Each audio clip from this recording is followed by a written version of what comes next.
এই পৃথিবীর কোনো মানুষ নামাজ ব্যতীত ভালো হওয়ার কোনো চান্স পৃথিবীতে নাই।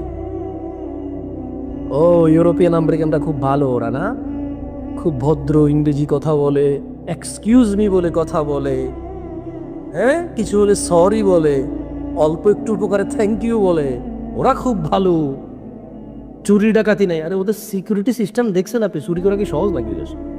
হ্যাঁ, আপনার দেশে মোবাইল হারা গেলে পার আপনি হয়ে যায়, ও দেশে চুরি করে বাইরের দেশে পাঠাই দিতে হয়, ওই দেশে চালাতে পারে না, ধরা পড়ে যাবে। এমন কোন রাস্তা ঘাট বাড়িঘর আছে সিসিটিভি ক্যামেরা ছাড়া? বলতে পারেন? ওর দেশে কজন লোক আছে ও গুনতে পারে, গুনে রাখতে পারে। এই রাস্তা দিয়ে কে হেঁটে গেছে, কত মিনিট আগে, ও সব ডেটা রাখতে পারে। চুরি করা কি ও দেশে সহজ? আর বাকি রয়ে গেল মদ, ওটা তো খাওয়া কোনো অপরাধী এরা। বাকি রয়ে গেল জানা, বিয়ে ছাড়া মহিলার সাথে বাচ্চা নেই, ওটা তো কোনো অপরাধের মধ্যেই পড়ে না। তো ও ভালো হবে না, আমি কেমনে ভালো হবো? আমার দেশে মদ খেলে খারাপ, ওর দেশে মদ খেলে এটা ইচ্ছোকে। আমার দেশে বিয়ে না করে জানা মহিলার সাথে সম্পর্ক করাকে জানা ব্যভিচার বলি, ওর দেশে এটা হচ্ছে বড় হয়ে গেছে, সিদ্ধান্ত নেবে নিজের নিজে। তো ও খারাপ কেমনে হবে বলতে পারেন আমারে?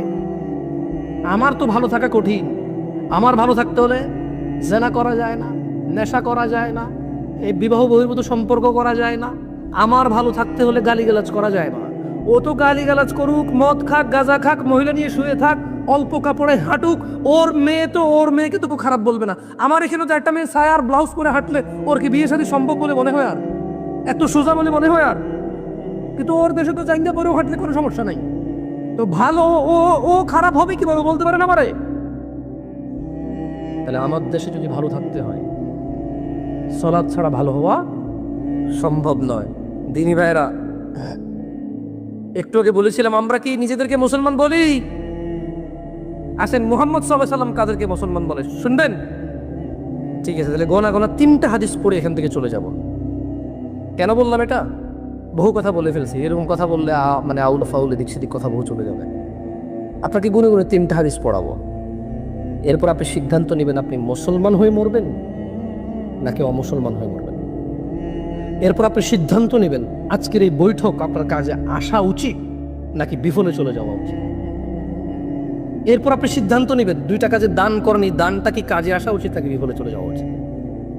এরপর আপনি সিদ্ধান্ত নেবেন সুবহানাল্লাহ, আলহামদুলিল্লাহ, আল্লাহু আকবার এগুলো যে বলেন, আল্লাহর নামে যে ডাকেন, মদ যে খান না, এটা কি নেকি হওয়া উচিত? নেকিটা কি পাওয়া উচিত? যে ইয়া আল্লাহ, আমার সামনে বহু মানুষ মদ খাইছে, গুনাহ হয়েছে, আমি মদ খাই না, আমার তো নেকি হবে। তো এই জিনিসগুলো এরপর ডিসিশন নিয়ে আপনারা কেমন